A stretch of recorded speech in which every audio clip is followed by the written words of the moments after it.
Good morning, students. As we have already finished our chapter 6 physical and chemical changes, so here I am making a short video of the chapter as to make it a revision for you all so that you can go through the whole chapter very thoroughly.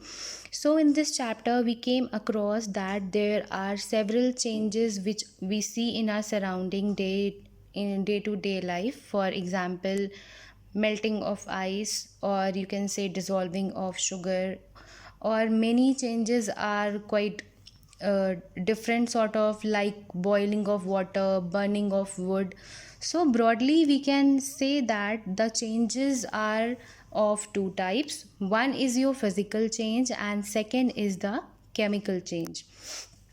So, under the heading physical change, you have been given several activities, in which the first activity tells you that if we cut a piece of paper, like if we cut it and then we cut the those four pieces into another four pieces, then if you try to keep it like this as a sheet, then we will get the shape of a sheet of paper like it is given here.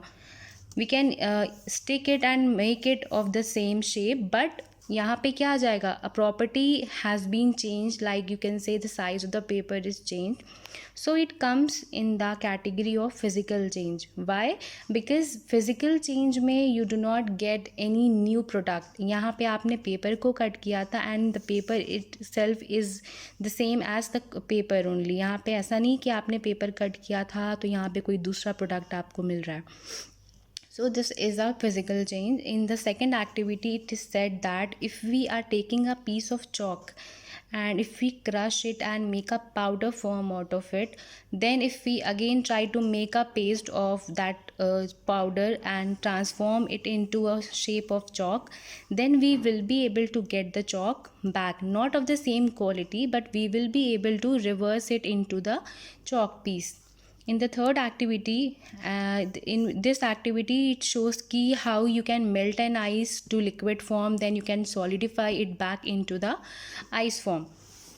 Activity 6.4, here it is said that if we boil water, here the state of water is changing from liquid to vapor form, and again if we condense it, then we will get the liquid form back. So these changes which we have studied here are the physical changes. Even in activity 6.5, it is said कि if we heat up any steel or iron object in the flame, then it gets red hot. Many of you might have seen कि जहाँ पे gate वगैरह कटता है, welding की shop होती है, वहाँ पे जब उन्हें कोई आयरन पीस कट करना होता है तो वो उसे रेड हॉट करते हैं. रेड हॉट करने की वजह से क्या होता है, फिर उसको ईजिली कट कर लेते हैं, but as soon as they remove it from the flame it turns back into its original color. Like अगर वो ग्रे में था तो it again comes back to the grey color. जब तक वो फ्लेम के अंदर रहता है तो it turns red hot. तो ये भी क्या एक फिजिकल चेंज है, क्योंकि आपका it is again gaining the same color when it is removed from the flame. So these are all categorized as physical properties. Properties such as shape, size, color and state of the object are called physical property. और जब आपकी physical properties में changes आते हैं तो उन्हें हम physical change कहते हैं. और ये आपके लिए इम्पॉर्टेंट है that in such a change no new substance is form. मतलब फिजिकल चेंज में कोई भी नया सब्सटेंस फॉर्म नहीं होता है.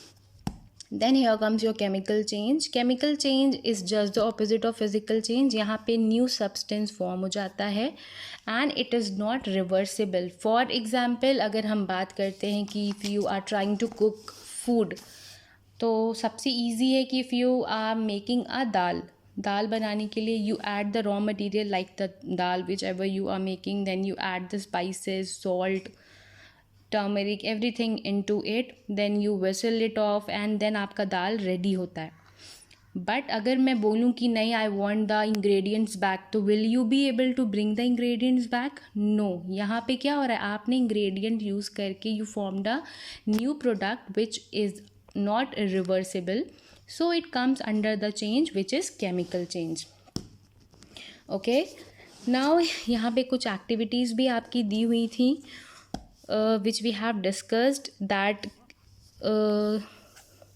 we have to take a teaspoon of copper sulfate, that is blue vitriol, in half cup of water in a glass tumbler. इसमें हम ऐड करेंगे few drops of sulfuric acid.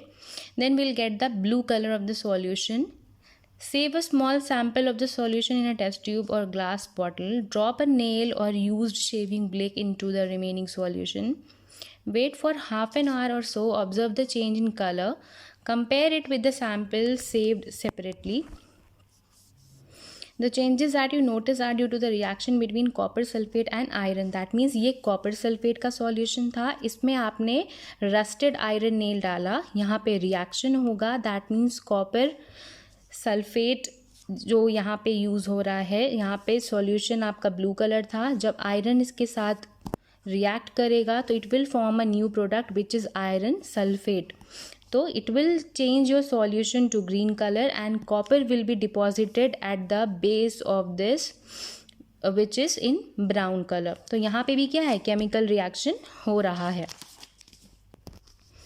Now what else? Rusting. What is rusting? Rusting is a process that is very common. सबने देखा होगा mostly जो आपका घर में कूलर होता है या आपके गेट्स होते हैं, mainly during the rainy season it forms a powdery brown coating over it. अगर वो प्रॉपरली पेंटेड नहीं होता है या पेंट अब काफ़ी पुराना हो जाता है, देन रस्ट दिखने लगता है. दैट पाउडरी ब्राउन ग्रोथ या powdery covering coating over the iron is called rust. And rust आपका जो होता है दैट इज़ नॉट आयरन, वो एक ऐसा सब्सटेंस वहाँ पे बन रहा होता है which degrades the quality of iron. तो because of iron and because of this rusting हमारा ये यहाँ पे काफ़ी ज़्यादा मॉनेटरी लॉस हो जाता है. क्यों? क्योंकि जितनी भी हमारी ट्रेन्स होती हैं, ब्रिजेस होते हैं, शिप्स होती हैं, इनके जो मेन पार्ट्स होते हैं they are made out of iron.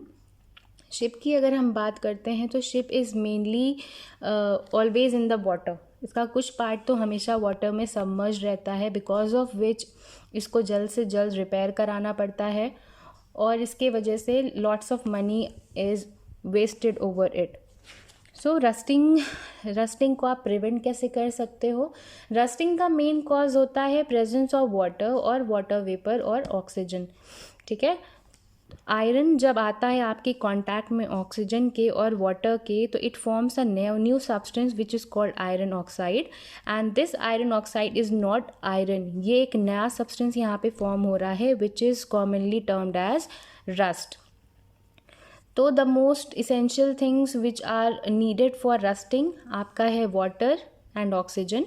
So how can we prevent our objects from getting rusted? हमें उन्हें पानी से दूर रखना होगा. Secondly, जैसे हमारा गेट हो गया तो we can get it painted quite well so that it not get rusted very easily. Now if we talk about metals, if we deposit a layer of metal like chromium or zinc on iron, this process of depositing a layer of zinc on iron is called galvanization.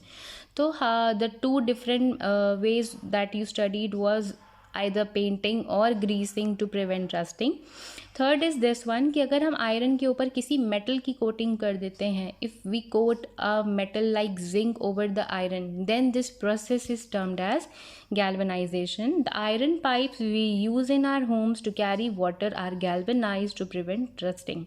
हमारे घर में जो pipes use होते हैं, pipe lines होती हैं जो ज़मीन के अंदर से डाली जाती हैं, they all are galvanize so that rusting ना हो. पता लगा अंडरग्राउंड में हमारे पाइप्स पड़े हुए हैं, विद इन 2-3 मंथ्स रस्ट हो गया और पूरे घर में लीकेज हो रहा है. तो prevent it from getting rusted, galvanization का प्रोसेस किया जाता है. Then crystallization. Crystallization is a process in which large crystals of pure substances can be formed from their solution. The process is called crystallization. इसका example ये दिया हुआ है कि आप एक कप फुल ऑफ वाटर लोगे इन अ बीकर, उसमें आप ऐड करोगे few drops of sulfuric acid, then you will heat the water. When the water starts boiling, उसमें आप ऐड करोगे कॉपर सल्फेट का पाउडर. जब आप उसमें पाउडर ऐड करते जाओगे तो एक पर्टिकुलर टाइम आएगा then where no more powder will dissolve in the solution, वहाँ पे आप स्टॉप कर दोगे. Then you will let it cool down. फिर आप उस सॉल्यूशन को फिल्टर करोगे. Then you will not disturb that solution for some time. और थोड़ी देर के बाद आप क्या देखोगे, जो आपने ये फ़िल्टर करके रखा हुआ था solution, that has gone solidified and it has forms crystals of copper sulphate. So this process of formation of large crystals of pure substances from their solution is called crystallization. Okay, I hope the chapter is clear to you all. If you have any doubt regarding the chapter, you can ask me anytime. Have a nice day.